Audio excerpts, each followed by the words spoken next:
physics is all about rules. This is what's happening for violating rules.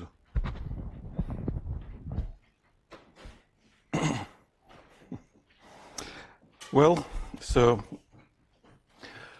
we talk about relative motion, and this is what we've discussed yesterday. So I want to start from this question, which is very similar to the experiment we've done. In this situation, the moving plane is an equivalent of this moving paper. A passenger is modeled by this cart. Let's see if it works. Yep.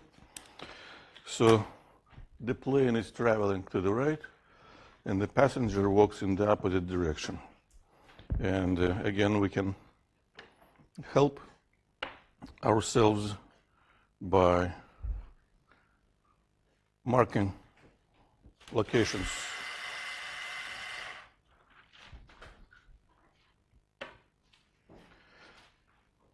As we've said before, in any situation like that, we always have three objects involved in the process, in a phenomenon. In this situation, those objects are plane, passenger, and ground. In this situation, those objects are electric cart, moving paper, and the bench. And when these two markers move together, this distance is distance traveled relative to the paper. That would be the displacement of this cart relative to the paper. For the person on the ground watching what's happening, the displacement would have been different. And there's the displacement of this object relative to the paper. There's a displacement of the paper relative to the ground. And the displacement of the cart relative to the ground. And we already know the equation. We already know that for any three objects,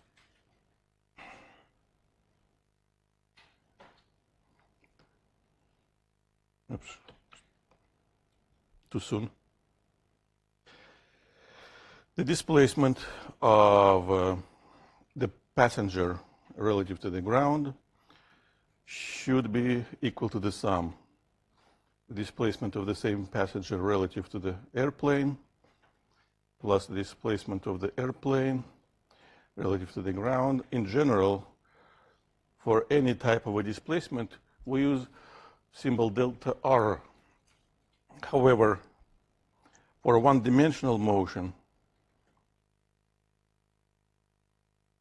we can replace R with X. We can just rewrite the same equation.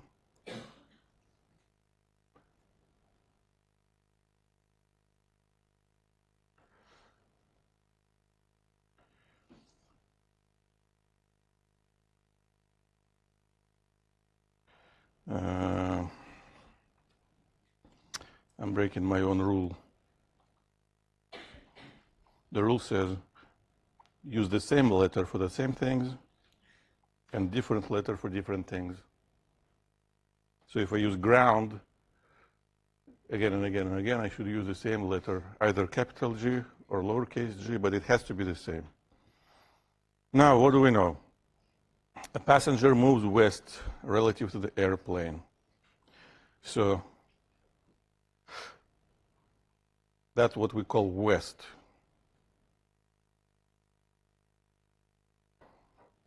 This number, which represents this displacement relative to the positive x direction, should be what? Positive, negative, or 0. These are only options we have for real numbers. Negative. Now, which of these numbers is this for? First, second, or third? that should be of the passenger relative to the airplane. So these words, yes, we have to convert into symbol, and it's done with this. Now, the airplane moves 300 meters east. That's what we call east, right? So that should be the airplane relative to the ground. And normally, relative to the ground wouldn't be even a part of the text. We would have to assume that. So, which number is that? At this time, we just need to take calculator and calculate, right? Any questions? This is an illustration of the general strategy. The problem is simple, but everything is based on using this equation with the correct interpretation of each term. This equation has 3 terms. As long as we know how to correctly name or assign a number to each term, we can solve any related problem. So we've seen that, but again, in general, it doesn't have to be airplane, passenger, ground. It could be any 3 objects, and displacement over time gives the law which we've used. Now we're going to use this law for solving another problem, a standard problem about round trip. So you can read, but this is what is happening.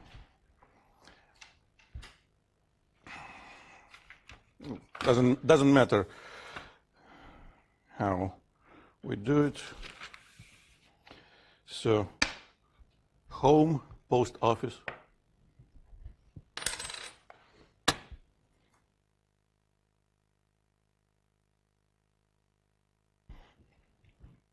Keep reading.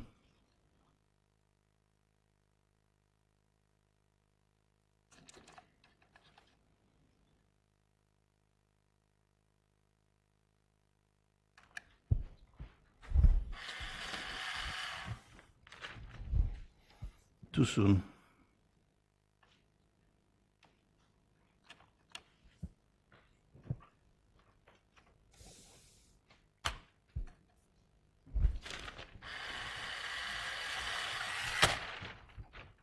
Too soon.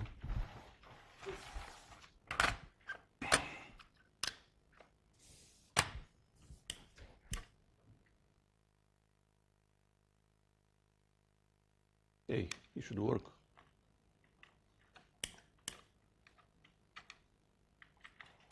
Okay. I broke my glasses. My working glasses.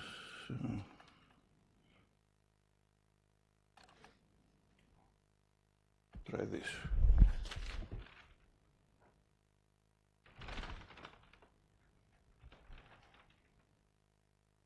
Now I broke the card.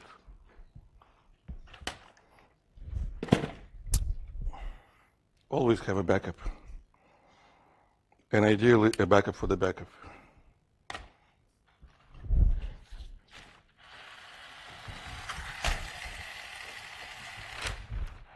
Something like that. Have you read? Finished? Have you? All right. Finished reading. So you move, turn around and move back, and everything was happening in the river. That's it. So how many different parts should we consider in this problem? 2. First time, no, the river cannot be read. First time, it travels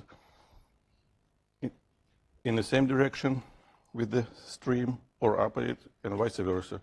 So that's the river. First time, home, post office. Post office has a roof. Stream. The velocity of the river relative to the ground. I pointed it to the left. Doesn't matter. The boat travels, well, technically there's two different velocities we can assign to the boat. The velocity of the boat relative to the river. The velocity of the boat relative to the ground. And a second situation,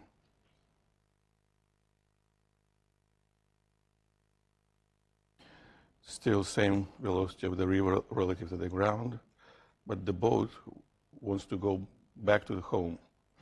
So we still have velocity of the boat relative to the river, and still velocity of the boat relative to the ground. Now we get some numbers here. This. Well, of course, distance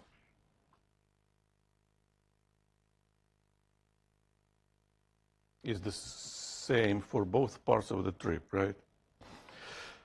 Now, in a lake, your boat travels at 15 kilometers per hour. Please tell me, to what velocity does this number refer?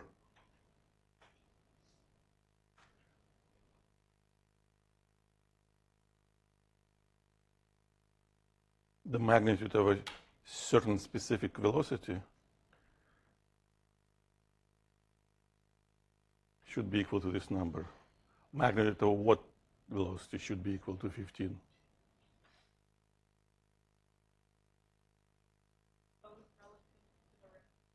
Exactly. It doesn't matter if it's relative to the still water or moving water, it's relative to water. In this situation, river.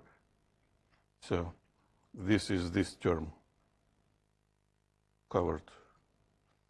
Now, 5 kilometers per hour. This is the speed of something you drop in water and it drifts with water.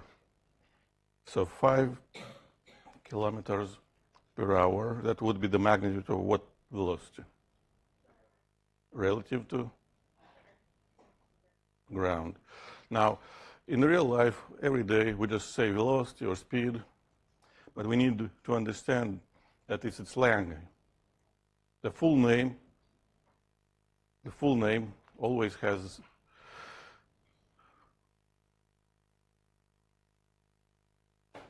eight words. Velocity of this object relative to that object. That's the full name. It's like if you call me Mr. V, that's slang. My actual name is Valentin Viktorovich Voroshilov. So, the velocity of the river relative to the ground. And we call it RG. So, which velocity is related to time of the travel? Not that, and not that one. Relative to the ground. Yeah. If we want to write the speed of the boat relative to the ground should be equal to the distance measured on the ground divided by time travel relative to the ground. So it's very important to remember every time when we write an equation like that, which relates several variables, they all must be related to the same origin, to the same reference frame.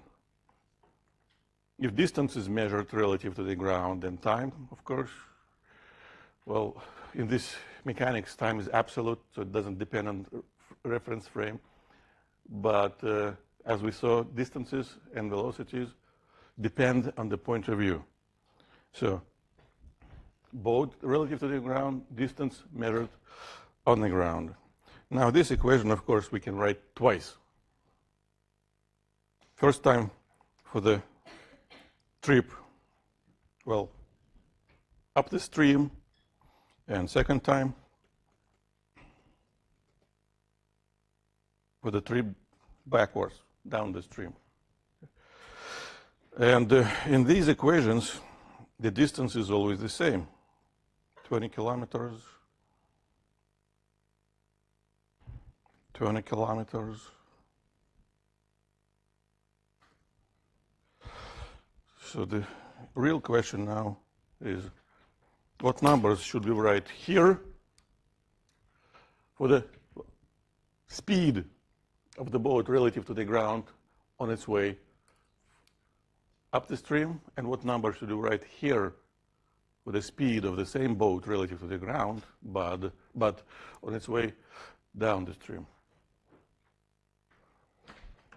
So here, let's see. No, okay, I can move it. No? Yeah.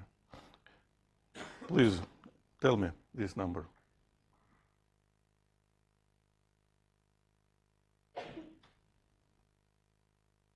Yes. Why?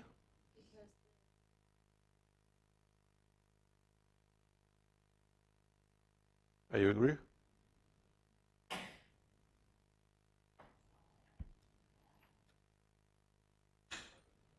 So you're absolutely correct. That's what our intuition tells us, but we also can use the rule. So how would we use the rule?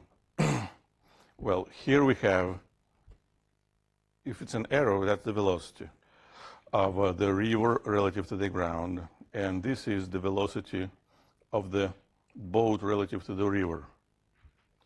And there is also the ground. So these are objects. If we want to use, and if we want to get a habit of using this rule, we need to name objects 1, 2, 3. We have to make a transition from a specific situation with specific objects to a general, abstract situation. And of course, it wouldn't matter what we call number 1, 2, 3.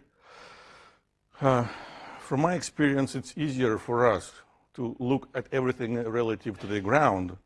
So the last digit I usually assign to the ground. So the ground I call the object number 1. And the boat is traveling relative to it, so I call the boat the object number 3. Automatically, the river becomes the object number 2. But again, it doesn't really matter in the end. Now I can rewrite this equation using my specific objects. Yeah? The velocity of the boat relative to the ground should be equal to the velocity of the boat relative to the river plus the velocity of the river relative to the ground. And at this point, we need to remember we're using vectors. We are adding vectors. That's what we're doing. This vector, which is 5 kilometers per hour long, we need to add with this 15, sorry, boat comes first. We need to add with this vector, which is just 5 kilometers long. If we need to add two vectors, what rule should we apply?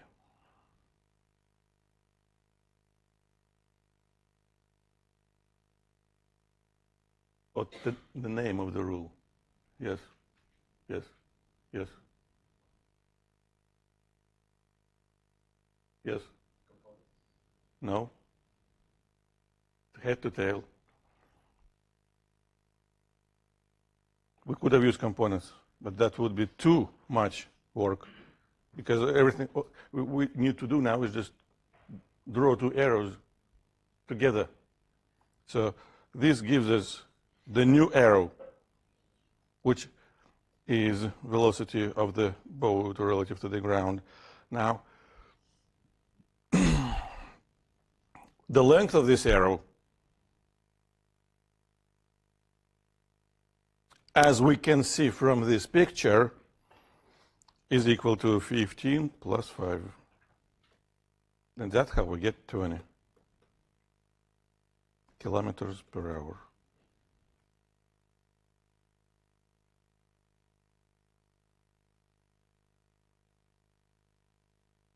So, and in that situation here, what number should we write?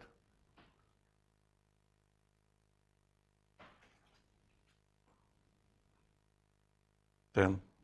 Any questions on 10?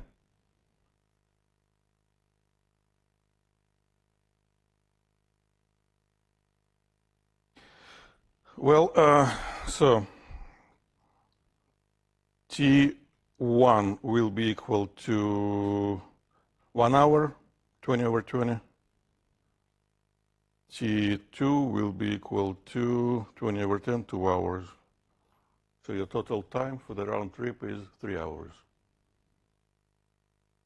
Any, yes?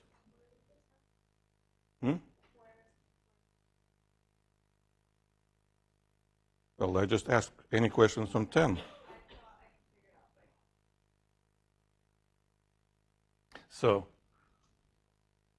we always have to stick to the strategy. The strategy depends on what phenomenon we need to study. For example, if you shoot a ball and it flies like this, using the law of relative velocities wouldn't be really smart, right?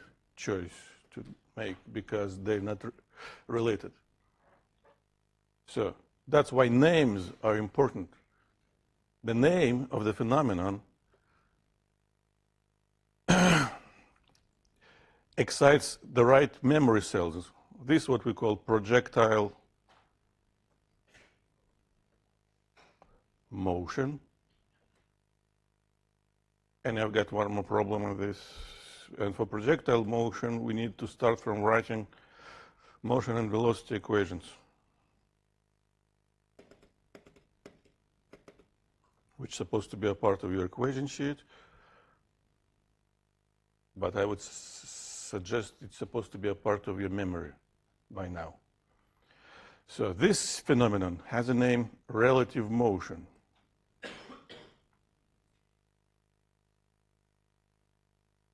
That's why it's important to know, because, you know, if you name your friend with a different name, you're not friend anymore, right?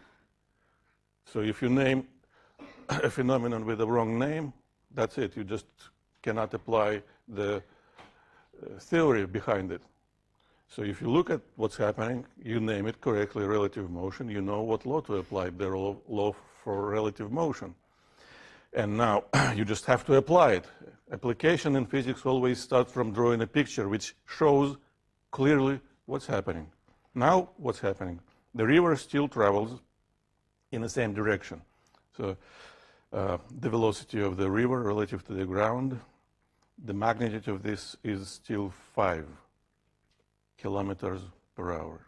But the boat now travels in an opposite direction. This is the velocity of the boat relative to the river, but the magnitude of this velocity is still 15 kilometers per hour. So now we need to combine that specific situation with that general, or we can say generic law. To do that, we introduce numbering. And again, it doesn't matter what number we assign to boat, river, or ground. But from the point of convenience, the ground is usually called number 1. The moving object usually is called number 3. And the middle object, river, wind, automatically will be called number 2. So now we should write again. The velocity of the boat relative to the ground should be equal to the sum of the velocity of the boat relative to the river and the velocity of the river relative to the ground. And if you remember what we've done just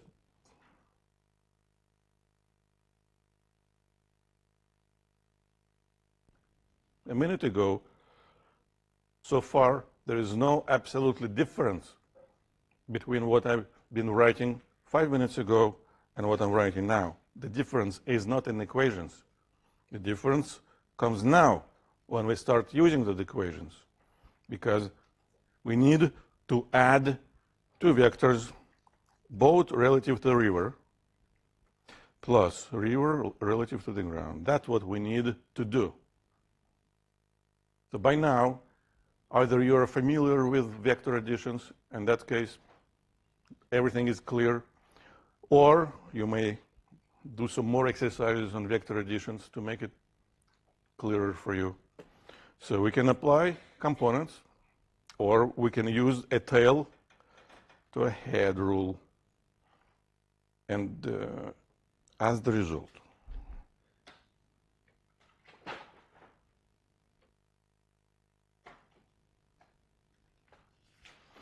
My resultant mathematically it's a vector which connects 2 points beginning and end. Physically, this is what we call the velocity of the boat relative to the ground. Geometrically, see how much things do we use. Now we have to use geometry. To calculate the length of the red arrow, we now have to subtract two numbers. We have to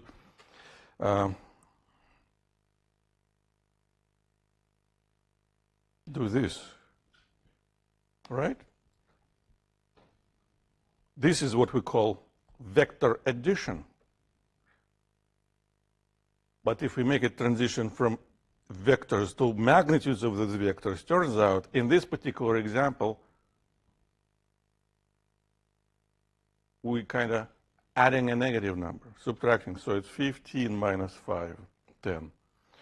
So I want to point at the fact that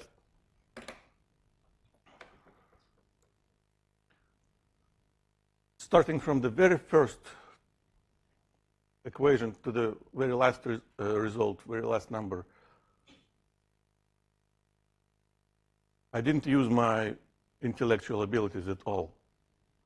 I wasn't thinking. Here, I need to think. When I had to choose, what set of equations do I need to use, which depends on the phenomenon. And name of that phenomenon helps me to make a choice. After that, it's just automatic work. A robot can do that. Well, if we teach the robot properly. Questions? Again, yes, this is very common strategy. Phenomenon, picture, selection of the correct connections, mathematically connections described by certain equations, some mathematics. Yes? So I was going to ask, like when I set it up, I have one direction being positive and the other being negative. Because we're using just the magnitude at the end, it doesn't matter, right? One of my speeds came out negative because it was going negative. Just a second. And your question?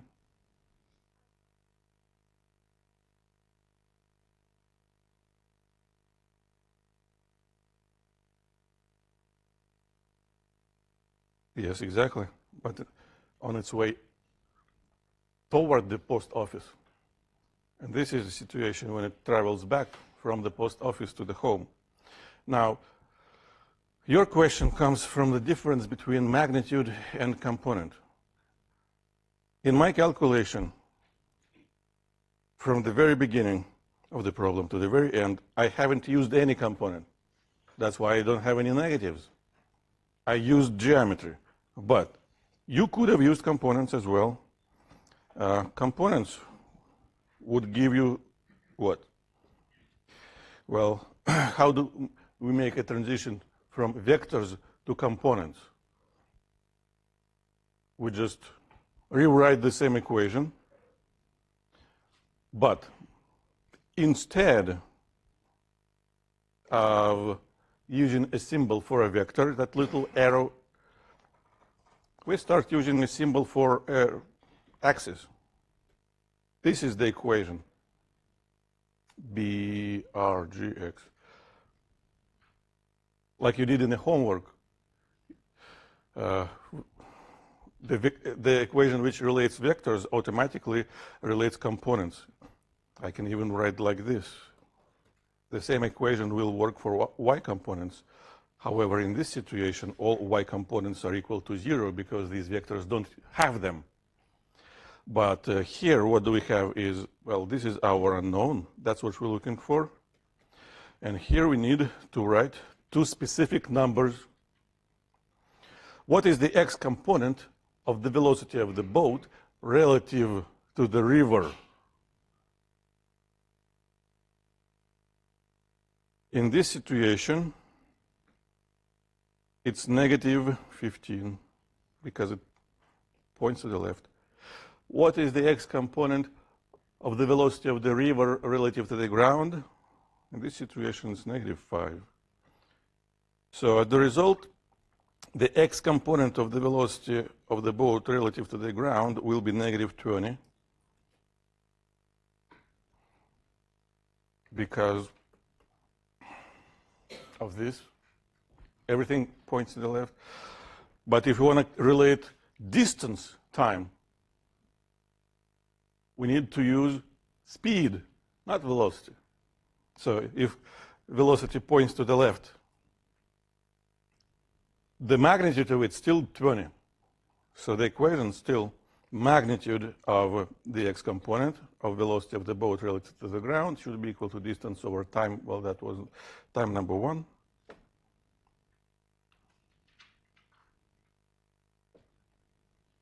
So again, it doesn't matter if we use component method or we use drawings. And you should use both again and again to get the feeling which would work for you, like faster or more convenient. It's only a matter of convenience and practice. There is no one single best approach. It doesn't exist. You look sad. Oh, not anymore. Well, now we're going to talk about two-dimensional situations. First, again, we need to see the difference between the actual two-dimensional situation and like quasi, pseudo, by a choice. Here, the projectile motion is the actual two-dimensional situation. Why? Well, because the trajectory is not a straight line. By definition, a one-dimensional motion is motion when trajectory is straight line. If it's not, that's it. But here, this is a situation when an object moves like perpendicularly or at a certain angle toward the stream or flow. In this situation,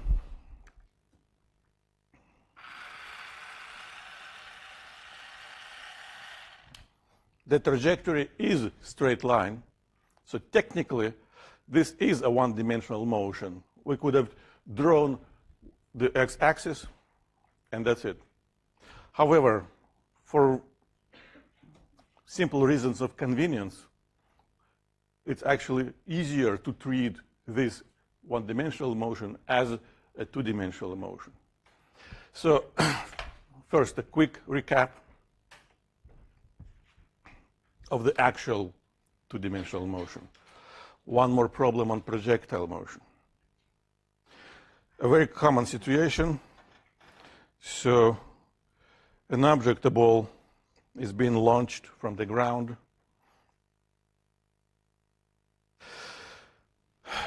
Would it make a sense to use a law for relative motion, relative velocities law, to describe this situation? What do you think? No, not really. So don't do that. If we talk about projectile motion, we should write equations for projectile motion. We have two sets of those equations. One for a horizontal part of the motion. And basically that's it. And second for the vertical part of the motion. And at this point, again, this action, this is action. We call it writing. Yeah. It requires hand movement. It doesn't require thinking, right? So I'm proving you again and again. There is not much thinking in physics. Everybody who tells you you need to think a lot in physics lies.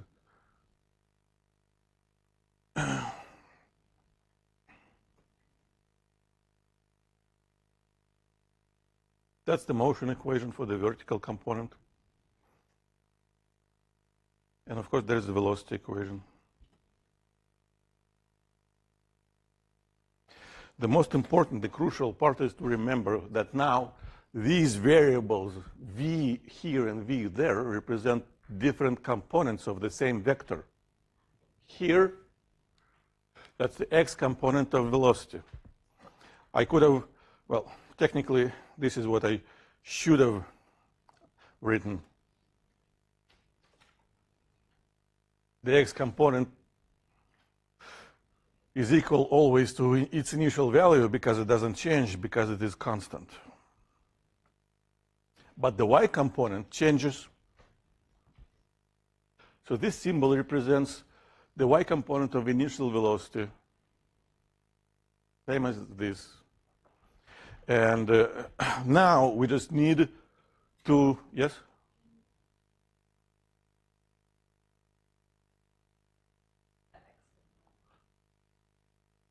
Do you think I remember? I don't remember. I have to look at the slide. That slide excites right memory cells. Those signals travel to the throat, and it starts saying something. I have no idea what it says. So this is the x component of velocity, which is constant. It is always equal to the initial value of the x component because it's constant. When something is constant, it's always equal to its initial value because it doesn't change. However, y component of velocity changes. The initial value of y component of velocity, well, might be positive, might be negative, might be 0, but due to gravity, it changes. So in these equations, this variable v sub y naught here and here represents the y component of initial velocity. We could have said it represents the initial value of y component of velocity, but that would require more words. But that would be exactly the same thing. So y component of initial velocity. Where do we see them? Well, right here. This is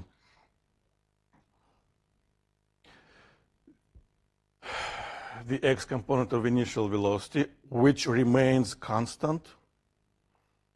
This is the y component of initial velocity, which changes. And the point I want to make actually is this. As we know very well now, a vector and its components always form a right triangle. So as long as you see a triangle, physics is done, geometry starts. You can write 2 more equations just from knowing how to solve right-angle triangle. For example, the x component in this situation will be equal to the hypotenuse times cosine of the angle, which is 40 degrees. The y component, and I can't stop saying anything, I can't stop speaking, I have to say the y component of initial velocity will be equal to same hypotenuse times the sine of the same angle. And now it's done. Now it's solvable. Now we know everything. We can calculate these components immediately. And if we know those components, again, what can we do? Well, we know the fact that at the highest point of the trajectory, right here, the y component of velocity momentarily, instantaneously becomes 0. Hence, we can use the velocity equation, which says the y component of velocity is equal to the y component of initial velocity minus gravity times time up, which means 0 should be equal to, now, if we go back, what number should I write for the y component of initial velocity? 16.85 or 14.14? First or second? The y component of initial velocity, second, 14.14. This number comes here, minus 10. If we do homework, we don't use 10. Yeah, for homework we use 9.8 times time up. Time up is equal to 14.4 over 1, 1.44 seconds. All right. Since it's Wednesday, I'm going to write an actual 4.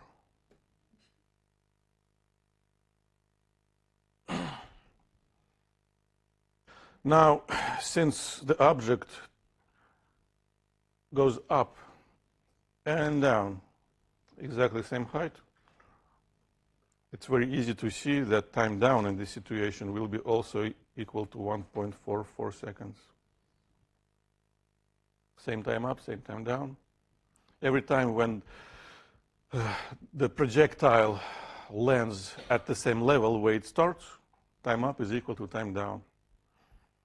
Total time will be equal to time total 2.88, because we just need to add them up. And now you can calculate maximum height. You can calculate the range if you want to.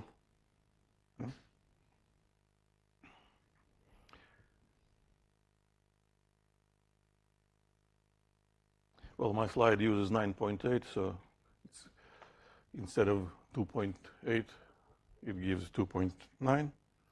And this is how we can calculate the range. The range is how far it travels horizontally. So for horizontal motion, we need to use 18.85 or 16.85, and total time.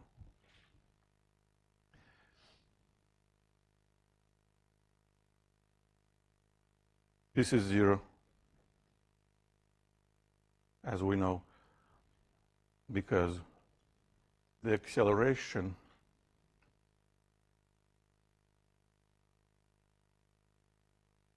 has only one component, which is negative relative to our choice of positive y direction.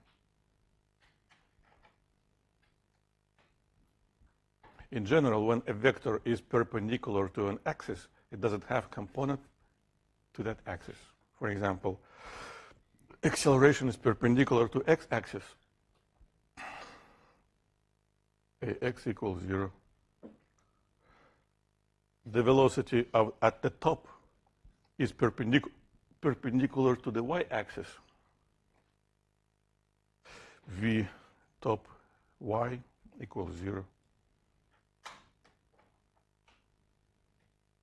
Any questions, please?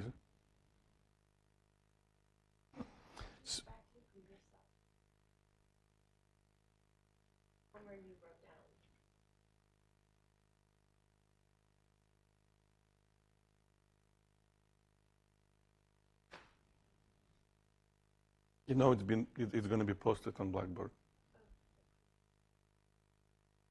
Plus, it's being taped right now.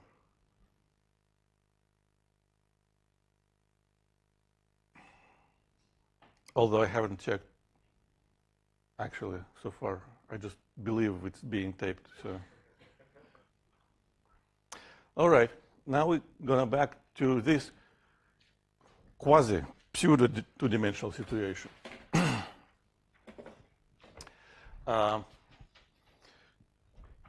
Please read first.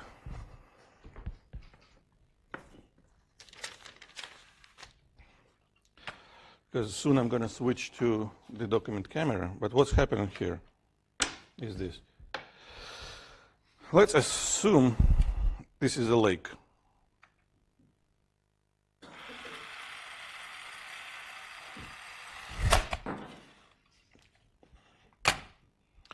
Always have a backup.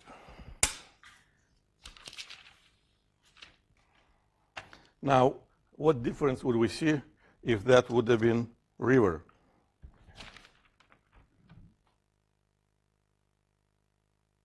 Did I broke it too?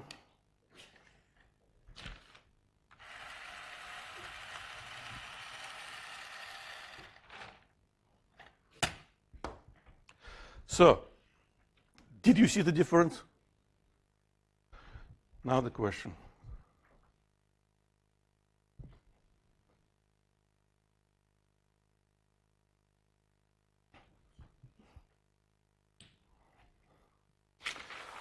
What does aim mean? This is, I aim the boat right across the river, which means I aim the boat at 90 degrees to the stream. I could have aimed it this way. So I see a tree over there, and I aim my boat at that tree. I could have aimed at this tree. I see the bush, and my friend hiding behind it. So I want to aim at my friend. That's what aiming means. But there is a difference between how you aim it and how it actually travels relative to a friend or a tree or a bush, right? And that difference might affect, including, well, among everything else, time. How much time would it take to actually reach the opposite shore? So by now, you need to make your decision.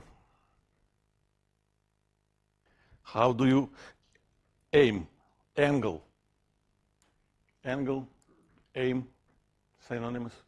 1, 2, 3, 4, 4 choices. Pick one. Write it down. Enter in the WebAssign.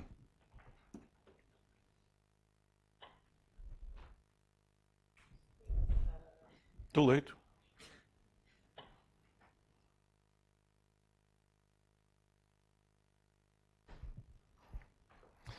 So I just want to show different possible options.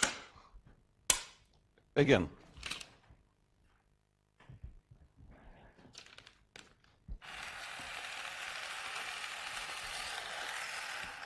aiming right across. If we aim right across, relative to the ground, this will be the actual displacement of the boat. So this would have been the displacement of the boat relative to river. This is the displacement of the river relative to the ground. Displacement of the boat relative to the river plus displacement of the river relative to the ground is equal to the displacement of the boat relative to the ground. Now there's another kind of extreme situation. If I manage, well, okay, first,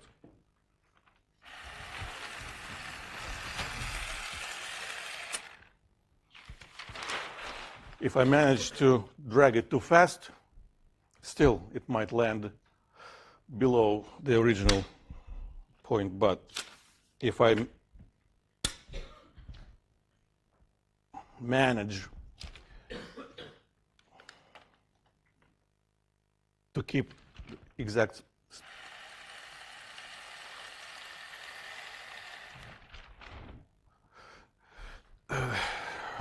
the certain speed, we can see that the boat had crossed the river at 90 degrees, so it lands right across the initial location. But to achieve this motion, this arrow now represents the actual displacement of the boat relative to the ground. To achieve that, I had to aim it at a certain angle to the stream, actually opposite to the stream. Right. So depending on how you aim, the time will be different, because time is related to the actual distance traveled, right? So you have one last chance to look at the question. One last chance to enter your answer.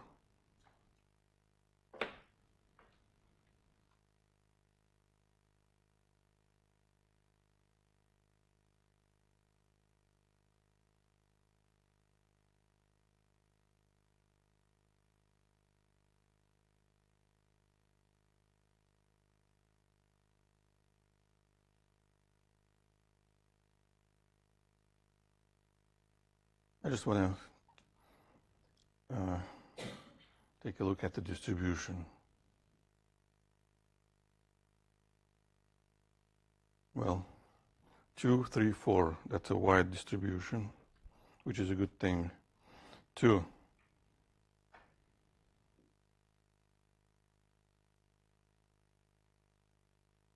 3.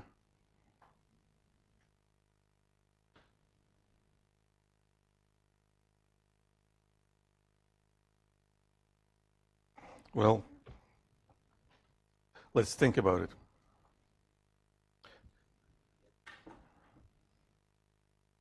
Let's say river flows. Well, we call it north, we call it up, and that is the velocity of the river relative to the ground. You start here. Well, we have 3 options in general to aim the boat. Something like this, something like this, something like this. Yeah.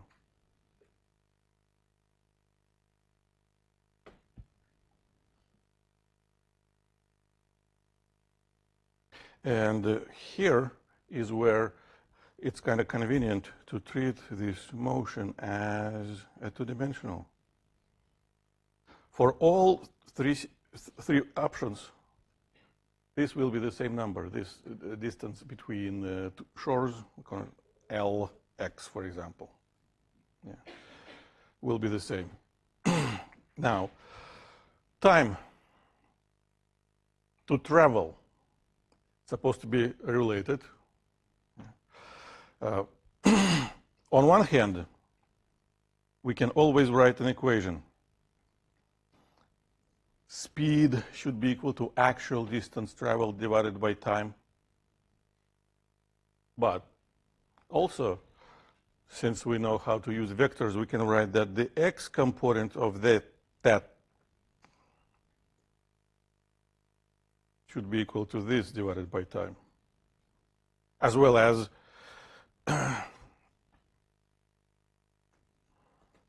the y component of that should be equal to Ly divided by the same time, if Ly exists. So it could have been something like this.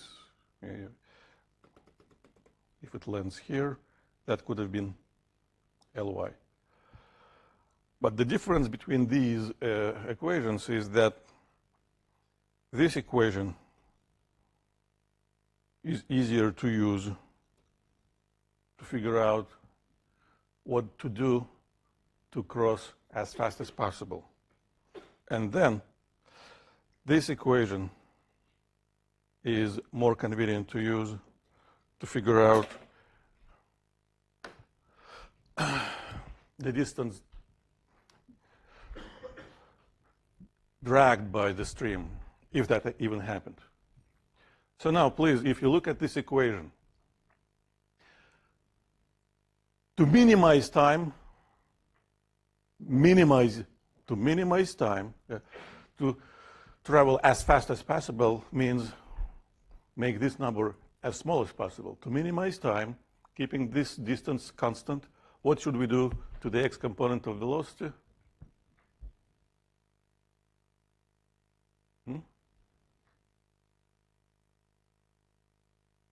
Increase, maximize to make it as large as possible. And now we need to keep in mind a very simple fact. It doesn't matter how you aim your boat. It's still the same boat with the same engine. So it provides the same speed relative to water, just in different directions. So when you use this picture, this velocity, or this velocity, or this velocity should have exactly the same length, because it only depends on the engine. So which arrow from these three, 1, 2, 3, gives the maximum value for the x component of the velocity? Number 2. So the answer is, this is how you should aim your boat if you want to cross the river as fast as possible. But there's always trade-off in the life. You win something, you lose something. So if you cross the river as fast as possible, you're being dragged down the stream. If you don't want to be dragged down the stream, you have to aim your boat up the stream. In that case, you travel by the shortest distance, but that would take more time. So it's always a choice, shortest distance or fastest trip. The answer is, yeah, shortest time, shortest distance. And there's a YouTube movie you can watch. It helps. Now, of course, we just have to solve a couple of problems. Well, this slide represents the summary of everything I've just said. Two different situations. Shortest time, you have to aim your boat perpendicularly, but you've been dragged. Shortest path, shortest distance, you have to aim your boat against the stream. In that case, you travel across, but it takes more time. And as you can see again, the equation is the same. The equation cannot be different because the equation is just a law for a situation when something is moving relative to anything. Now, what do we do to use that equation? We use triangles. The velocity of the boat relative to the ground has to be equal to the velocity of the boat relative to the river plus the velocity of the river relative to the ground. This equation, again, is the same for both. What is the difference? The difference is only in the picture. Because in this situation, this is the velocity of the boat relative to the river. That's how we aim it. So this velocity in this triangle is the hypotenuse. But in this situation, this is how we aim it. And the velocity of the boat relative to the river now represented by just the short side. So if you see that, the rest is just sine, cosine, or tangent of Pythagorean theorem. Like in this example. Fastest trip. So we want to travel as fast as possible. That means we have to aim like this. This should be the velocity of the boat relative to the river, but due to the stream, we are being dragged down. This will be the actual velocity of the boat relative to the ground. So this is our schematics. Let's say we start here. This is how we would have been traveling in a lake if there would be no stream. However, in reality, due to the stream, we land somewhere here. This is the actual displacement. So this is what we call Lx. This is what we call Ly. This is some kind of an angle, which probably we need to calculate. But the good thing is velocities also form right triangle with exactly the same angle. This plus this equals this. Well, this is velocity of the boat relative to the river, velocity of the river relative to the ground, the velocity of the boat relative to the ground. So now, this is equal to 1800. How do I know?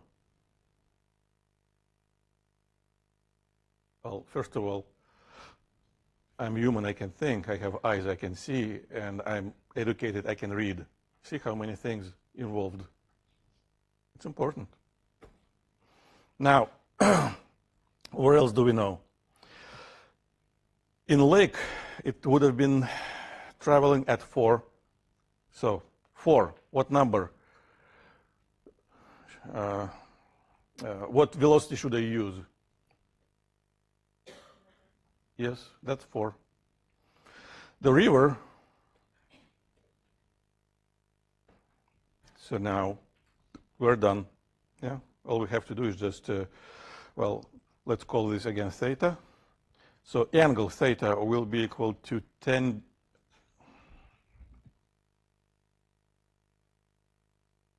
inverse tangent. I'm doing inverse tangent of opposite over adjacent, and the actual speed of the boat relative to the ground will be equal to square root of 2 squared plus 4 squared. And if you want to calculate time, we have several options, but again, I prefer using x components, so time should be equal to Lx over magnitude of Vx, which is actually Lx over velocity of the boat relative to the river. That's the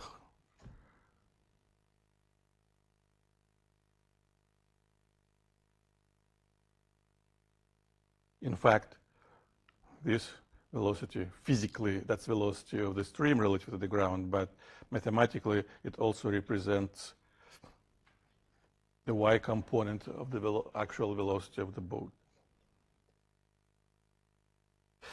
So that's going to be, well, 1800 divided by square root of 20, wherever it is. This will be equal to,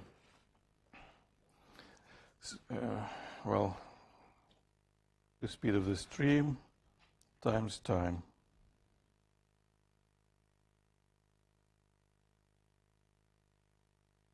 That's it. As long as we draw the correct right triangle, I would say, as long as we draw the right triangle, we're all set. And the question is answered here. Well, use Pythagorean theorem, one of the approaches.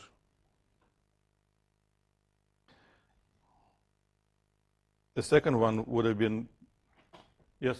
In the last slide, where did you get square root of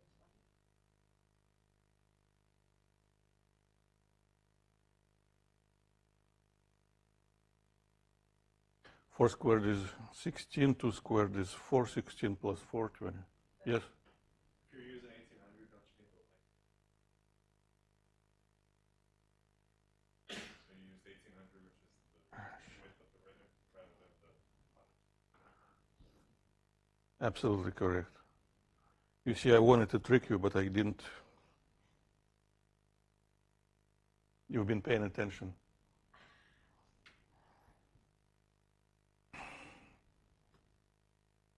Oh, maybe I forgot.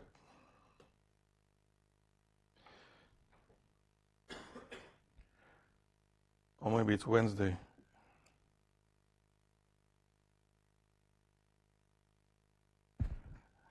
Or maybe it's coffee.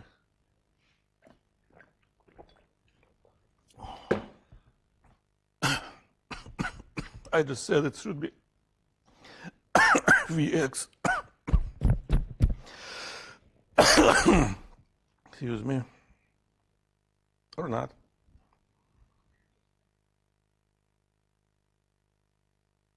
I need to wait until all drawings will be placed in the slides, or I will lose everything. All right, we're good.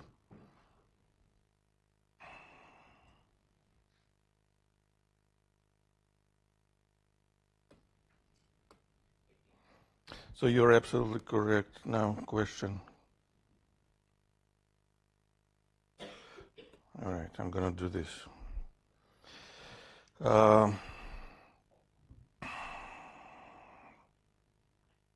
4.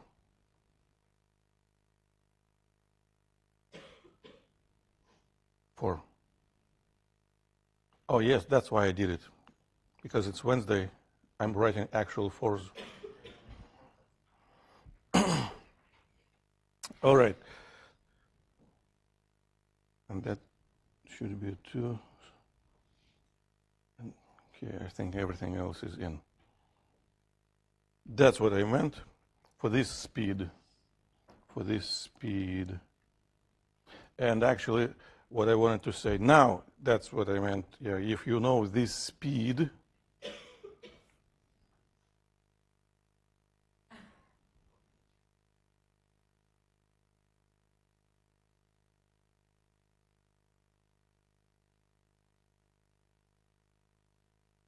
there is another way to calculate this distance, because this is the actual distance. For the actual distance, you can use the actual speed of the boat relative to the ground times the same time. So we always have more equations than we need to answer the same questions, more.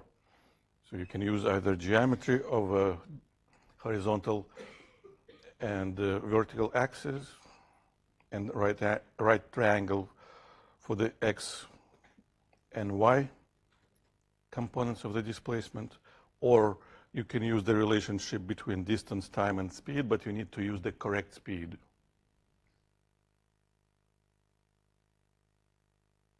Either way works. Shorter strip. Well, for the shortest strip means shortest path, we know that we have to aim opposite. That's it. That's all we need to know, nothing else. This arrow represents the velocity of the boat relative to the river. This arrow represents the velocity of the river relative to the ground. If we add them up all together, this arrow plus this arrow, that's supposed to be the arrow which represents the velocity of the boat relative to the ground. In this situation, that arrow must point straight across the river. Start,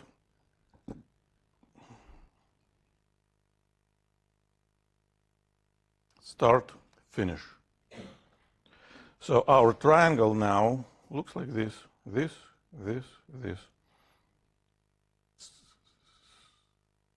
boat, river, ground, boat, ground. Now, well, of course, some kind of an angle. This is how we aim it, theta. Now this theta will be equal to the inverse tangent of the velocity of the river relative to the ground divided by the velocity of the boat relative to the ground. But if we write it like this, we don't know this yet. So we can do it different. Well, we can use the Pythagorean theorem and calculate this. For example, if we use the Pythagorean theorem, the magnitude of this short side should be equal to hypotenuse squared minus another short side squared, and that immediately gives us 4 squared minus 2 squared. Now it should be 16 minus 4, 12 meters per second. Or we could have used sine. Theta also should be equal to the inverse sine of opposite over hypotenuse.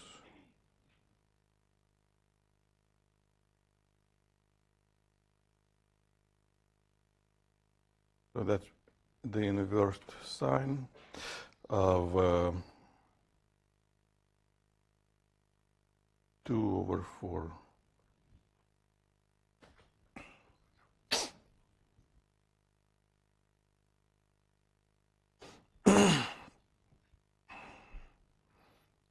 Any questions? Yes.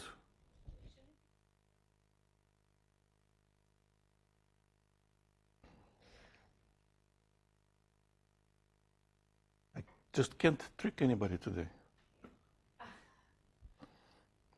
despite my best effort. Well, same distance, okay.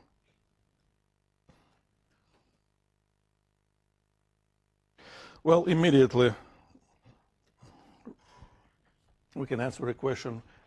In this particular situation, what number would I, well, should I actually use for the displacement along the shore?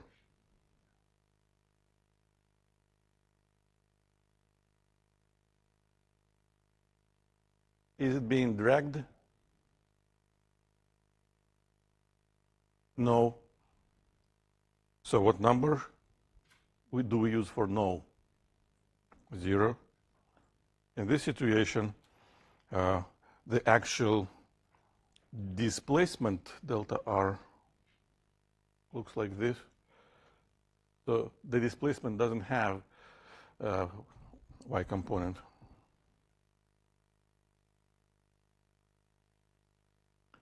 So where does the boat land? Well, right across.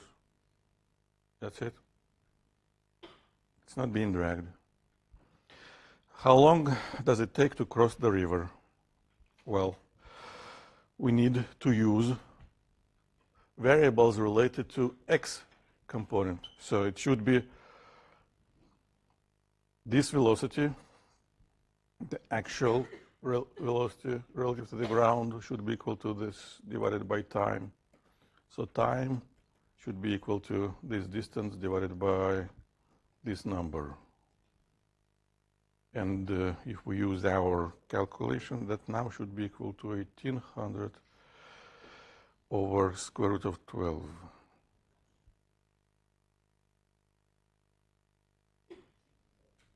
Wherever it is. That's it. Any questions? All right, I've got 6 more minutes to cover 20 more slides. Now we're going to start talking about reasons for the motion. Well, we know everything about that since 1687.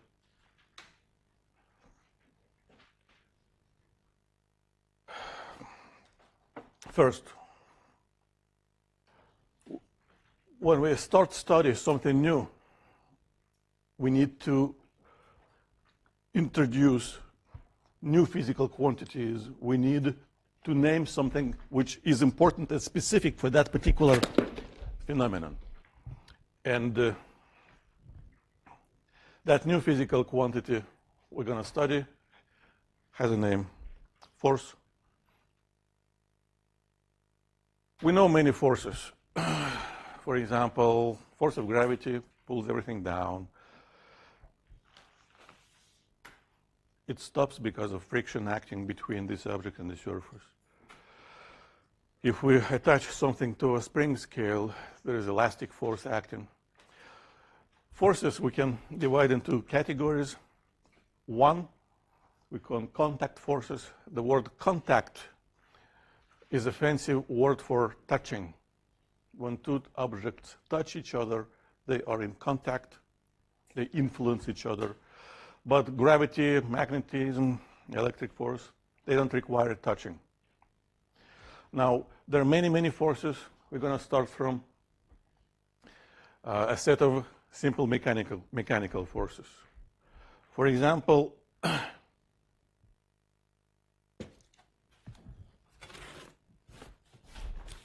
a very standard experiment. We know that the gravity pulls it down because if I lift it and let it go, it falls down. But when it sits on the table, why? There is a force which is acting from this table and which opposes gravity. That force, which prevents something from falling, has a name, the normal force. And in physics, the word normal is not opposite to abnormal. In physics, normal means perpendicular. Write it down. If you see normal force or normal vector or something normal, it means at 90 degrees to the surface. Normal force always is perpendicular to the surface. Now, gravity, normal. If I pull on a string, That we call force of tension. I can push. That we call just applied force. It has no name. And again, if I gave it a push and don't touch anymore and it stops, friction. All important forces. Now, there is only one equation for today, that equation for calculating force of gravity on the surface. So if you know how much it weighs, about 2 kilograms, that's what we call mass, that's what we read on scale. Mass times g is equal to force of gravity acting on this object. So if it's 2 kilograms, 2 times, well, 10, roughly, 20. 20 what? Well, we have to use international system of units. If we use this equation, the unit of force, remember lecture number 1, should be equal to the product of the unit of mass and the unit of acceleration. For the mass, we use kilograms. For acceleration, meters per second squared. So that's a kilogram times a meter divided by a second squared, a unit of force, bless you. But this unit has a special name. Of course, Newton.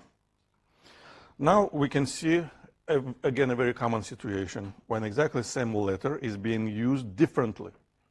Capital N here can be used as a unit of a force, but also very often it's used for the magnitude of the normal force acting on an object.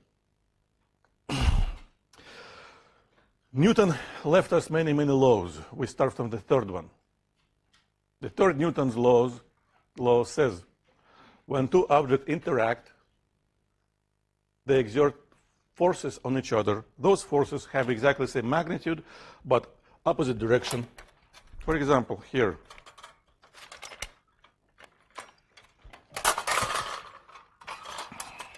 Oops. That's the trickiest part of this experiment. I might spend the rest of the time. Okay.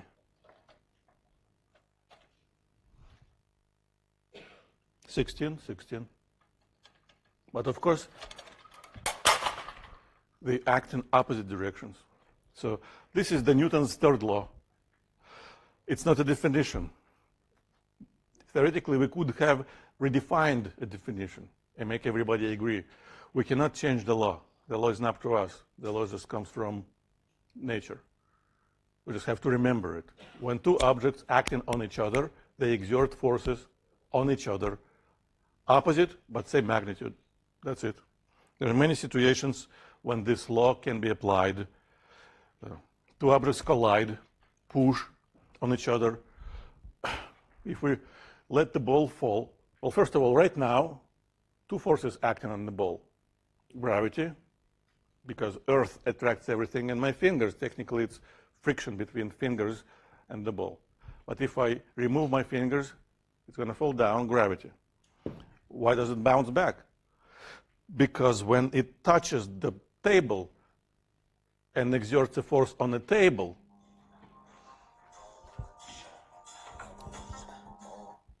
it means one more minute. The table, just to finish the sentence, the table exerts a force on the ball, and that force makes it bounce. That's not a question, just final statement.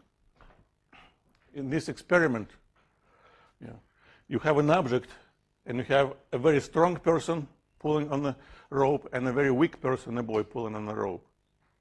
They both exert forces, strong, weak. But we know that in reality, if we exert two forces, strong and weak, the resulting force is neither. Actually, all experiments demonstrate that the resulting force is just the sum of all forces. That's why we've studied vectors, because today, tomorrow and on Friday, you will be using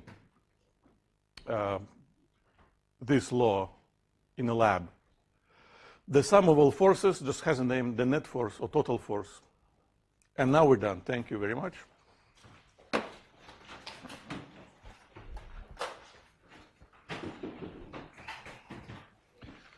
Still. Yeah, that's fine. Okay. Thank you very much. Yeah. So I'm also not here this Friday, and we have the lab, right? You could do it on Thursday. Thursday, one on Thursday. Well, Thursday we have a lab from 11 to 2:30. Can you do it on Thursday? Or can you do it on Friday, different time? No, I fly out. I'm flying out Thursday afternoon. How? What? I can look- When afternoon? Oh, I think I have a flight at 12:30. send me an email. I'll figure out something. Okay.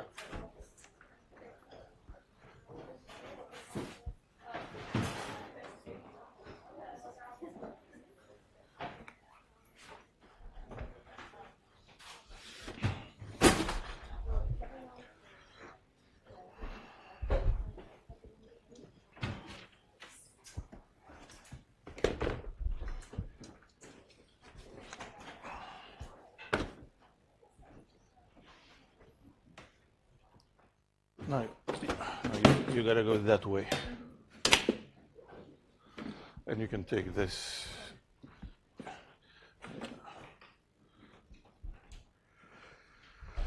Thank you.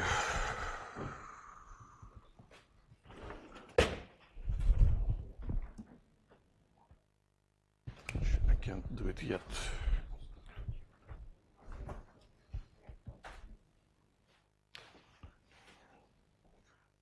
Yes.